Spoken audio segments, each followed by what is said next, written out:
To Eugenia, the best mother a son could ever ask for. That's what my brother Andy said, right into the microphone, standing in front of 50 people in my parents' backyard, a glass of champagne in his hand and a smile I'd seen him practice since we were kids. Nobody looked at me. Why would they? I was just standing near the folding table with the paper cups, holding a 3-layer vanilla cake I'd spent 14 hours baking, wondering if I should just set it down and leave. That was the moment something cracked. Not loudly, not the way it does in movies, just a quiet internal snap, the sound of 32 years of patience finally running out. Let me back up 24 hours. I was in my apartment in Dallas, elbow deep in cake batter when my phone rang. It was Mom, Eugenia Chasey, which meant it was either a prayer request or a complaint. With her, there's rarely a third option. "Tasha, sweetheart, are you coming tomorrow? Andy's been working so hard on the arrangements." I wiped my hands on a dish towel. "Mom, I'm the one who booked the venue. I paid the deposit." A pause. The kind she does when she wants to move past something without acknowledging it. "Well, just make sure you're not late. You know how Dad hates waiting." She hung up. I stood in my kitchen for a second, batter on my wrist, phone in my hand, and my dog Celia looked up at me from her bed in the corner. She's a tan and white beagle mix, 8 years old, with ears too big for her head and eyes that look like she's always slightly worried about you. She made a low sound in her throat. Not a bark, just a sound, like she was saying, "I heard that. You okay?" "I'm fine," I told her. We both knew I was lying. The next morning, I loaded Celia into the passenger seat, she always rides up front, don't judge me, and drove 3 hours to my parents' place in Fort Worth. The whole way, I rehearsed nothing. I had no speech, no plan. I just had a cake in the back seat and a dog sniffing at the air vent like it owed her something. Here's what you need to understand about my family. My dad, Nelson Chasey, is a quiet man. Good man, mostly. But he has always let Mom run the room. And Mom's room has always had one star in it. Andy. Andy is 4 years older than me. He's the kind of man who never fixes anything, but somehow gets credit for the house not falling down. He didn't plan this party. He didn't book the venue, choose the menu, or drive 3 hours with a cake in the back seat. What he did do was show up an hour early, shake hands with the caterer, and let everyone assume the rest. And my parents let him. Every single time. I pulled up to the house. Cars were already everywhere. Through the backyard fence, I could hear voices and music, and Celia had her nose pressed against the window, steaming it up. "Come on," I said, clipping her leash. "Let's go be invisible together." The backyard was decorated nicely. I know because I picked everything out online and emailed Mom the links. White string lights, round tables with cream linens, a wooden arch covered in greenery near the back fence. It looked exactly like the photos I'd sent. No one said anything to me when I walked in. My Aunt Linda said, "Oh, is this your dog? She's precious." She bent down to scratch Celia's ears. At least someone was happy to see us. Dad was at a table near the back. He waved at me, a real wave, not the half-hearted one Mom gives, and I brought the cake to the folding table before walking over to him. He looked good, healthy. That mattered more than anything else that day. Then Andy tapped the microphone. "I just want to say, and I mean this from the bottom of my heart, that everything you see here today, every single detail, is because of one woman. Mom, you deserve all of this and more. This is for you." Applause. 50 people clapping, Mom pressing her hand to her chest with tears in her eyes, looking at my brother like he'd hung the string lights himself. And then she saw me standing there. "Oh, and Tasha brought a cake," she said to the crowd, casually, the way you'd mention the extra napkins. Isn't that sweet? She does little things like that. A few people smiled politely. Someone said, Aw. Celia pressed her nose against my leg, hard, like she was trying to anchor me to the ground before I floated away from the sheer weight of what just happened. 14 hours, 300 miles, $800 out of my own account for this venue. She does little things like that. I should have walked away. I almost did. But then Celia did something she had never done in the 8 years I owned her. She broke free from her leash, walked straight to the center of that backyard, and sat down directly in front of my brother at the microphone. Every head turned, and in the silence that followed, the next person to speak wasn't Andy. It was the one no one expected. 50 people staring at a beagle mix, sitting in the middle of a party like she owned the place. Celia didn't bark, didn't growl, just sat there, right at Andy's feet, looking up at him with those 2 big ears and that slightly worried face, like she was waiting for him to explain himself. Andy looked down at her, then up at the crowd, then back down at her. For the first time in my life, I watched my brother not know what to do with his hands. Someone laughed, not a mean laugh, more the kind that escapes when a moment catches you off guard. Then someone else, then the whole backyard loosened up, that stiff party tension breaking apart like ice in warm water. My cousin Raina called out, "Whose dog is that?" And 49 heads swiveled, not to Andy this time, to me. "That's 9, I said. My voice came out steadier than I expected. "Her name's Celia. Sorry, her leash clip is old. I keep meaning to replace it."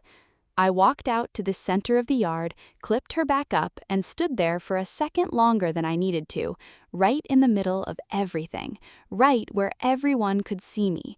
It was maybe 10 seconds total, but it was the first 10 seconds at a family gathering in 32 years where I wasn't standing at the edge of something. Mom recovered fast, she always does. "Well," she said, smoothing her blazer, "isn't that something? Tasha and her dog, everyone." Light applause, performative, the kind that's really just people waiting for the next thing. But Dad wasn't applauding. He was watching me walk back to my spot near the folding table, and his face had something in it I hadn't seen in a long time. I couldn't name it yet. I filed it away. Andy had stepped back from the microphone. He was talking to Uncle Roy now, shoulders loose, already rebuilding his composure. That's his gift. Nothing sticks to him. Water off a duck. I sat down at an empty table near the back and let Celia settle at my feet. She put her chin on my shoe. "Good girl," I said quietly. She thumped her tail once against the grass. The food came out 20 minutes later, catered, a barbecue spread I'd chosen from a menu Mom emailed me in November. Brisket, jalapeno cornbread, 3 kinds of sides.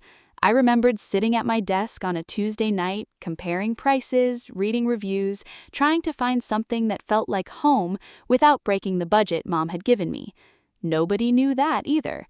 I fixed myself a plate and ate alone, which was fine. Celia got a piece of cornbread under the table, which she accepted like it was her right. Raina slid into the seat across from me halfway through the meal. She's 2 years younger than me, the only cousin who actually texts back. "That was funny," she said, nodding toward the spot where Celia had planted herself earlier, with the dog. "She has opinions," I said. Raina smiled, but then her face shifted into something more careful. "Can I ask you something?" "Go ahead." "Did you actually plan all this?" She gestured at the yard. "Like the venue, the food, the decorations?" Mom handled the guest list. Raina was quiet for a moment. "Andy told Uncle Roy he spent 3 weeks putting this together." I set my cup down slowly. There it was. Not just letting the credit float his way, actively claiming it, to family, out loud.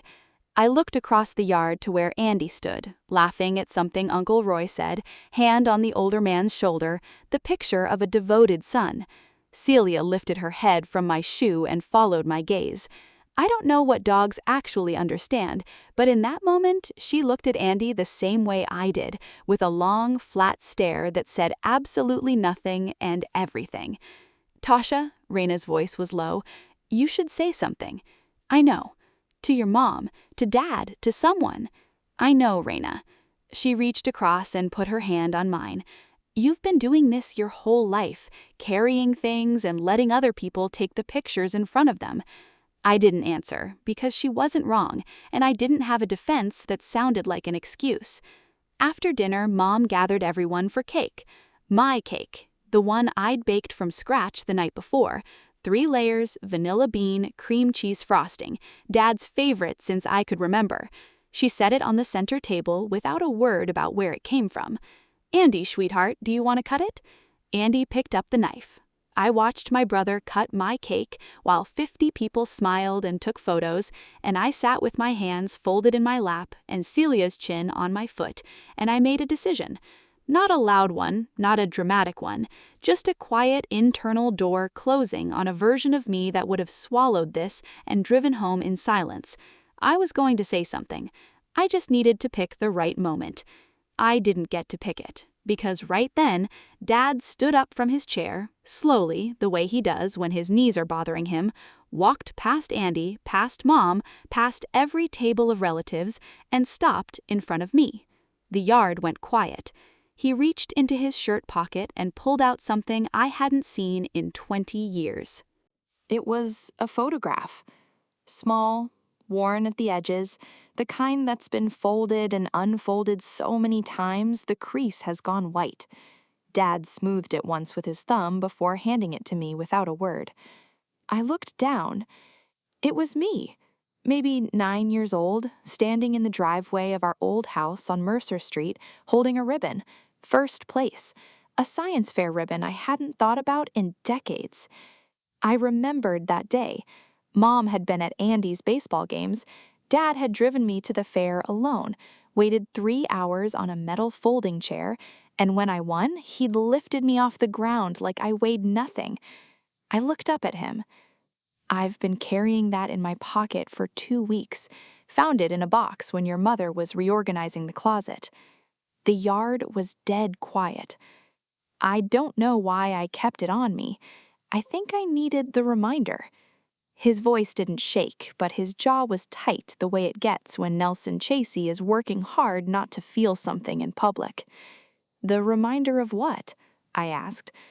"That I already knew who you were, a long time ago, and somewhere along the way He stopped, pressed his lips together. "I stopped showing up for you the way I showed up that day." I didn't cry. I wanted to. But 32 years of keeping yourself together in front of this family builds a certain kind of muscle, and mine held. I took the photograph, looked at it again. 9-year-old Tasha in a blue windbreaker, ribbon in her fist, grinning like the world was entirely fair. She had no idea what was coming. Celia pushed her nose against my ankle, just a nudge. I reached down without thinking and scratched behind her ear. "Dad," I said quietly, "I know you didn't have to do this here." "I know I didn't." He glanced around at the relatives watching, the half-eaten cake on the table, the string lights I'd chosen.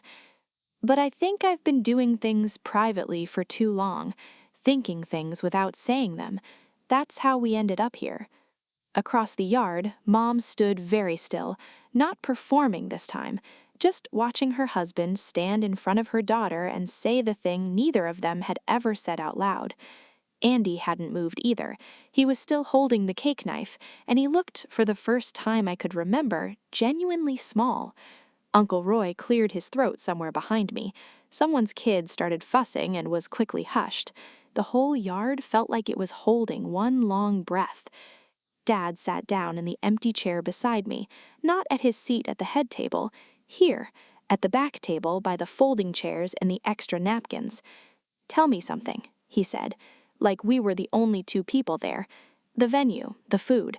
Rena told me just now what you told her." I glanced at Rena across the yard. She gave me a small, unapologetic shrug. "I organized it. Andy knew. Mom knew." Dad nodded slowly. He wasn't surprised. That was the thing that got me. He wasn't surprised at all. "How long has this been going on?" "Dad." "Tasha, how long?" I looked at the photograph still in my hand, at that little girl with her ribbon. "Long enough that I stopped counting." He closed his eyes for a second, just a second, then opened them and looked straight at me. That ends today. It should have felt like victory. It didn't. It felt more like finally taking off a coat you'd been wearing so long you forgot it was heavy. Mom walked over then, slowly, the way you approach something you're not sure will let you get close. She pulled out the chair on my other side and sat, and for a moment the three of us just existed there at the back table while the party quietly resumed around us, people refilling drinks, someone putting music back on low. "I owe you an apology," Mom said. "Not to the yard, to me. A real one, not the kind I say in front of people to look gracious." I waited. "I made Andy the story of this family because it was easier. He needed more, so I gave more. And I told myself you were fine because you never fell apart. But that wasn't fair to you. That was just convenient for me." Eugenia Chasey had never said that to me in my life. Celia, apparently sensing the shift in the air, stood up, walked 2 steps, and laid her head in Mom's lap. Mom blinked, looked down, and laughed, a short, startled, completely unperformed laugh. "She does that," I said. "She's a good dog," Mom said softly. And somehow that small, ridiculous moment, my beagle choosing my mother's lap, kept the whole thing from drowning in its own weight. Andy came over last. He didn't make a speech. He pulled up a chair, turned it backwards, and sat down with his arms crossed over the top of it, looking at the table. "I want to say I didn't know what I was doing," he started. "Andy, let me finish." He looked up. "I want to say that, but it's not completely true. I knew.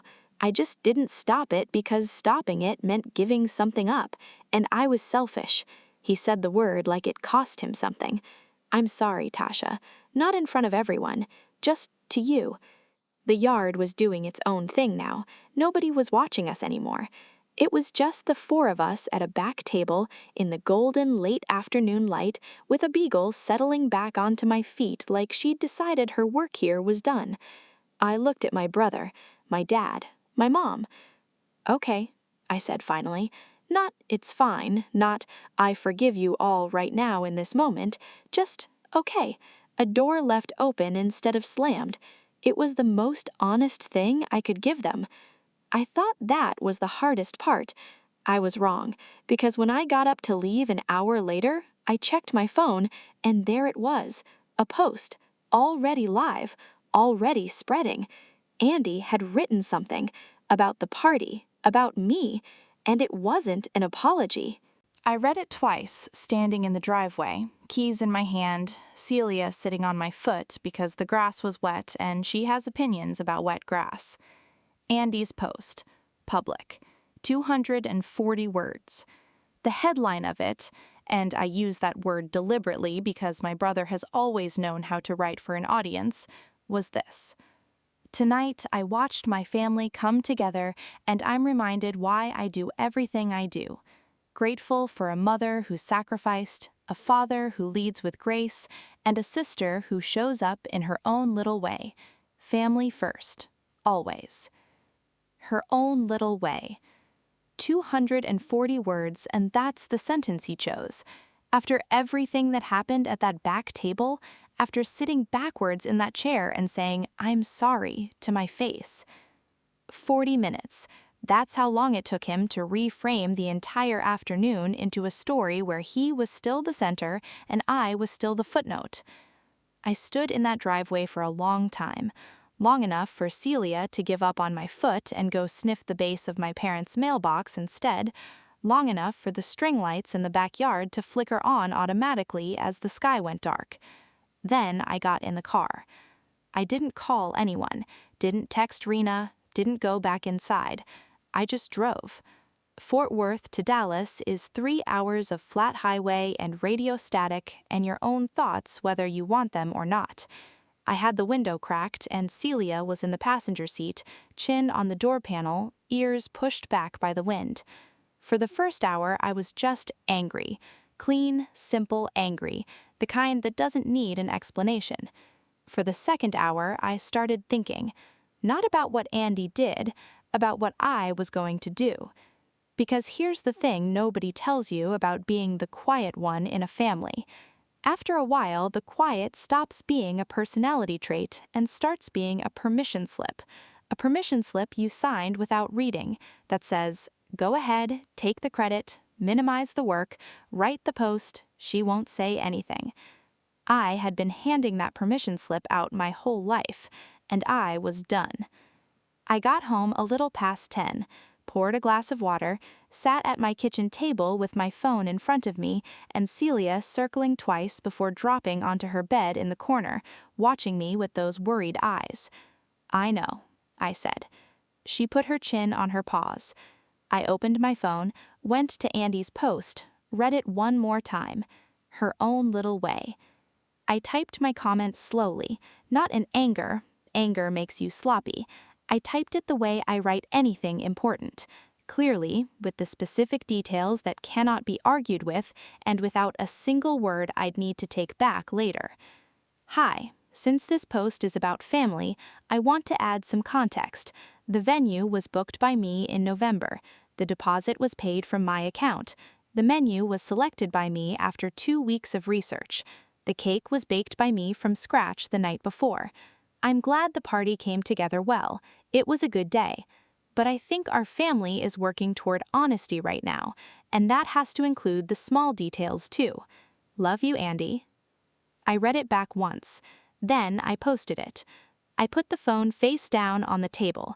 I wasn't ready to watch it happen in real time, the notifications stacking up, the relatives weighing in, Andy reading it on his couch somewhere in Dallas, deciding what version of himself to be next. I made toast, fed Celia, stood at my kitchen window watching the parking lot below and thinking about that photograph, 9-year-old me in a blue windbreaker, ribbon in hand, grinning like the world was entirely fair. She deserved better than 32 years of footnotes. So did I. My phone buzzed once on the table, then again, then it just kept going. I let it.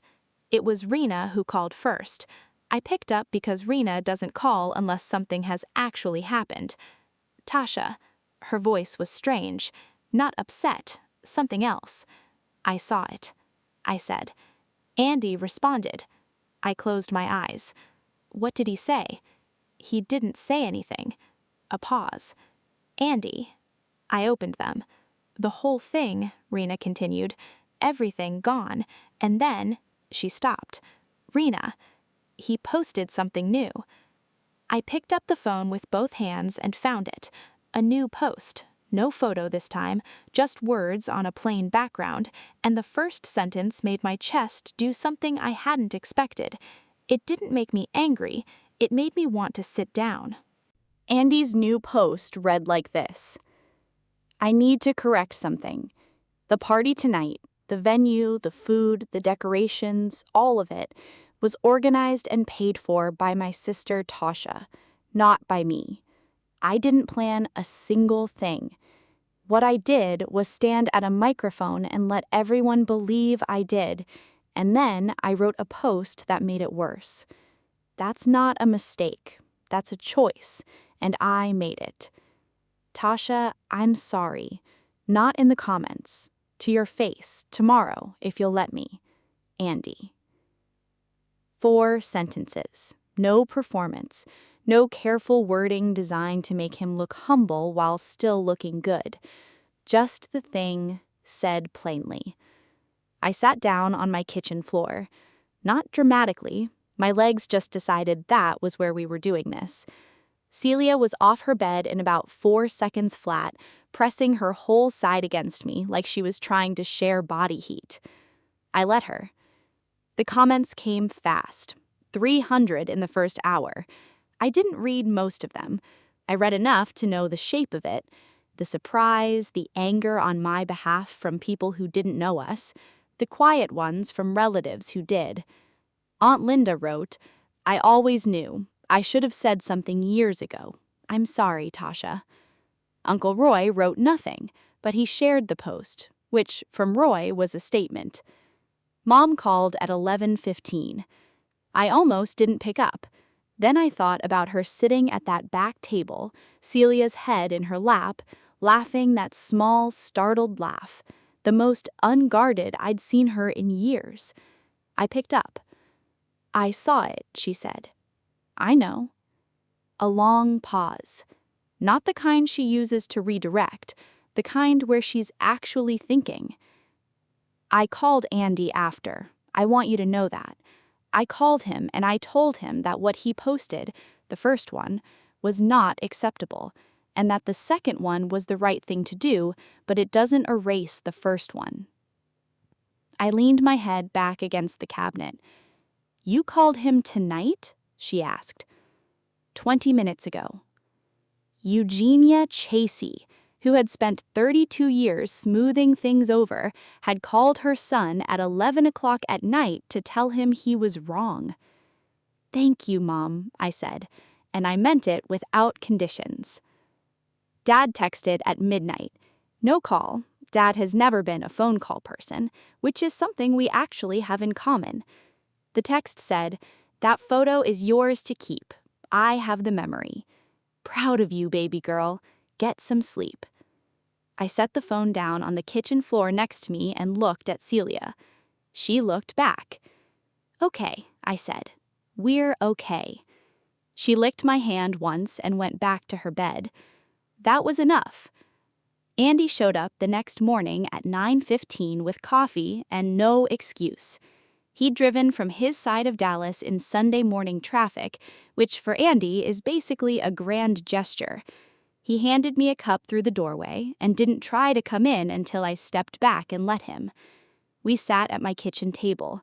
Celia sniffed his shoes thoroughly, decided he was acceptable, and went back to her bed. High praise, honestly. He didn't have a speech prepared. I could tell because he kept starting sentences and stopping them, which is the only time in Andy's life he ever looks his age. "I've been thinking about why I do it, the taking credit thing, and I think," he wrapped both hands around his coffee cup, "I think I've been scared for a long time that if people saw us clearly, saw you clearly, there wouldn't be much room left for me." I didn't say anything. "That's not your problem to fix," he said. "I know that. I'm just telling you so you know it's not about you not being enough. It's about me being threatened by how much you are." It was the most self-aware thing my brother had ever said out loud. It didn't fix 32 years, but it was a real brick in a real foundation, and I knew the difference between that and performance by now. "I'm not interested in punishing you, but I'm also not going back to invisible. So if you're in for the real version of this family, the one where I exist out loud." He nodded. "I'm in." Good. I picked up my coffee. Then we're starting over from here. 3 weeks later, Mom called on a Tuesday afternoon. No prayer request, no complaint. She called to ask what I was working on. Just that. What I was doing, how it was going, did I need anything? I stood at my office window and talked to my mother for 40 minutes about my actual life, my work, my city, the neighborhood I'd been in for 6 years that she'd never once asked about. She listened, actually listened, asked follow-up questions, remembered things I'd said earlier in the conversation and came back to them. It wasn't a transformation, it was a beginning. There's a difference, and I've learned not to mistake one for the other. But it was real, and real is what I'd been asking for my whole life. The photograph lives on my fridge now. 9-year-old Tasha in a blue windbreaker, science fair ribbon, grin like the world owes her something good. I look at it every morning when I'm getting Celia's food out of the cabinet. She sits beside me while I do it, ears too big, eyes too worried, thumping her tail against the floor. Some mornings I think about that moment at the party when she pulled free from her leash and walked straight to the center of that yard and just sat down, like she'd decided the situation required a dog's intervention and she was the dog available. She wasn't trying to fix anything, she just refused to stay at the edge of the room. I think about that more than I probably should. Here's what I know now that I didn't know a month ago. Silence is not the same as dignity. I spent 32 years confusing the two. I thought staying quiet, staying small, never demanding to be seen, I thought that was grace. I thought that was the high road. It wasn't. It was just a cage with good posture. The people who love you should not need a dog to walk to the center of the room before they remember you're standing in it. And if they do, if it takes a beagle with loose leash clip and a talent for bad timing to make 50 people turn around and look at you, then fine, let the dog walk. And then you walk too.